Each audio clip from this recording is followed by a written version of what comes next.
Hey guys, Danny Alvarez here with cellphonenews.com, bringing you the latest news and views that you can use. Well, this time is not necessarily any news or any views, but I really need your help in settling this once and for all. Am I going totally bonkers here? There's a company that I really esteem, and it has been producing devices that I've been using on my person now for the past, 3.5, going on 4 years. Now, I wasn't an original Samsung Galaxy S user or a Samsung user. See, before I was with Samsung, I had a MyTouch 4G slide. Before that, I don't remember. No, I was a G1, and my first Android phone was actually a HTC G1. I had absolutely no problem with that device. The next device I had from the G1 was a Motorola... what was it? A Motorola... what was it called? It was a Motorola device that was similar in class to the T-Mobile MyTouch 4G slide.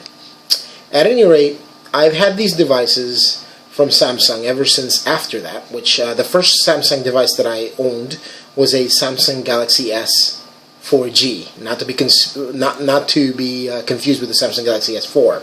So I've had a Samsung Galaxy S 4G, and then, man, I made a tremendous jump from the Samsung Galaxy S 4G. Actually, the Nexus S was the first Samsung. But after that, I had the Samsung Galaxy S 4G, which was a bit of a downgrade, actually. And I'm sorry, but that was the truth, in my opinion, because I like stock Android.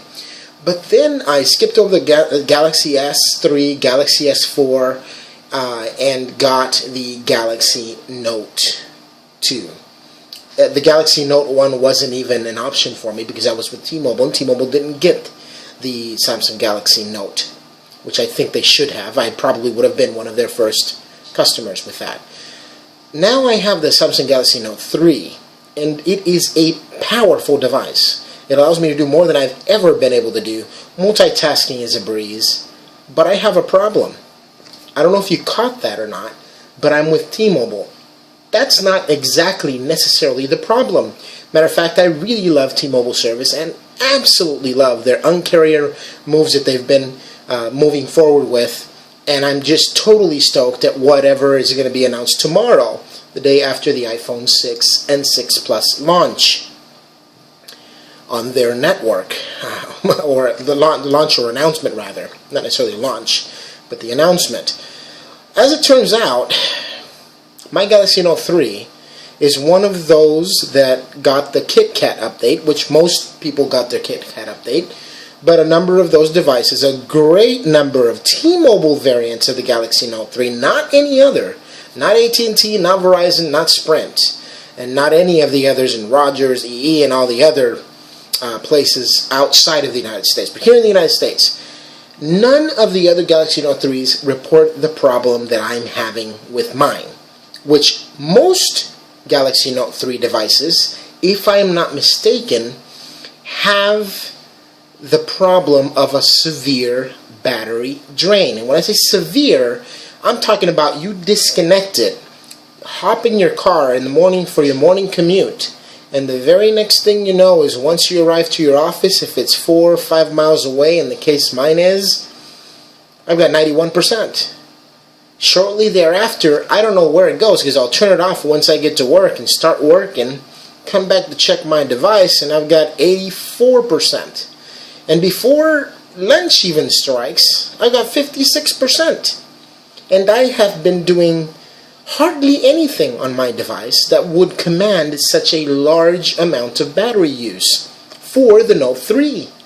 Now, I'd be happy on the Galaxy S 4G or the Nexus S for me to get through lunch at 50%.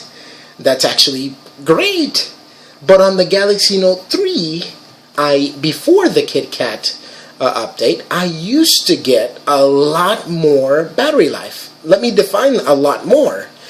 At the end of my work day, if I work from 8 a.m. to 5 p.m., okay, and I woke up at 6:30 a.m., boy, that'd be an awkward one. If I woke up at 6:30, unplugged it, washed my face, listen to the news on my device in the restroom, okay, while I'm washing my face and when I'm listening to streaming media, on the way to work, listening to streaming media, because you see, KRA doesn't have the Twit network. Hello, Twit.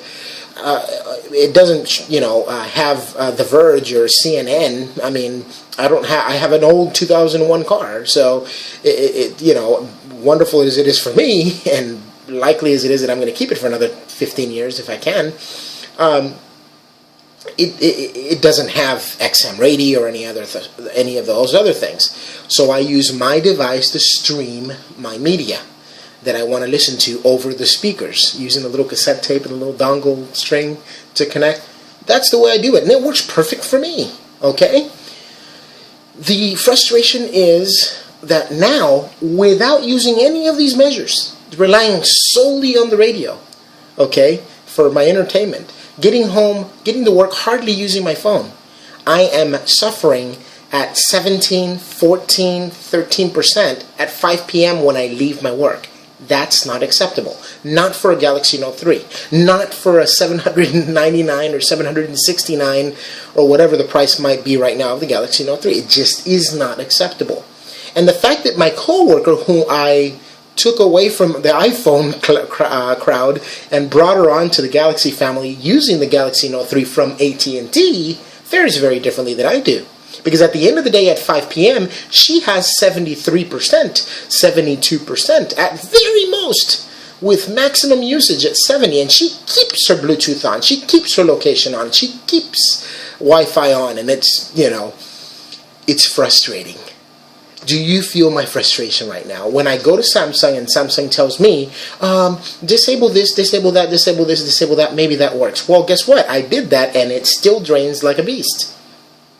I took it to RSI, their approved place of fixing phones. No avail. They reflashed the phone, gave it back to me. Nothing. Nothing was fixed. I come back home. I tweet Samsung support. They say, hey, run it on safe mode for 3 to 4 hours. I ran it for 5 hours on safe mode. Still drained. Using stock apps with no additions. Running nothing but the browser, the email, and perhaps the text message or two. Still battery drain problem. Somebody tell me that I'm not going crazy here. If you have a T-Mobile Galaxy Note 3 and are experiencing the severe battery drain, what has been your experience? Have you gotten help from T-Mobile? Have you gotten help from Samsung? What have you been able to do to solve your problem? Now, I'm already here to tell you that I'm in line for the Samsung Galaxy Note 4. I've played with it, or the Note Edge. I've played with both, and they're excellent phones. But if I'm not going to get the support from Samsung or from T-Mobile, I might have a second choice. For Cellphonius.com, this is Denny Alvarez, checking out.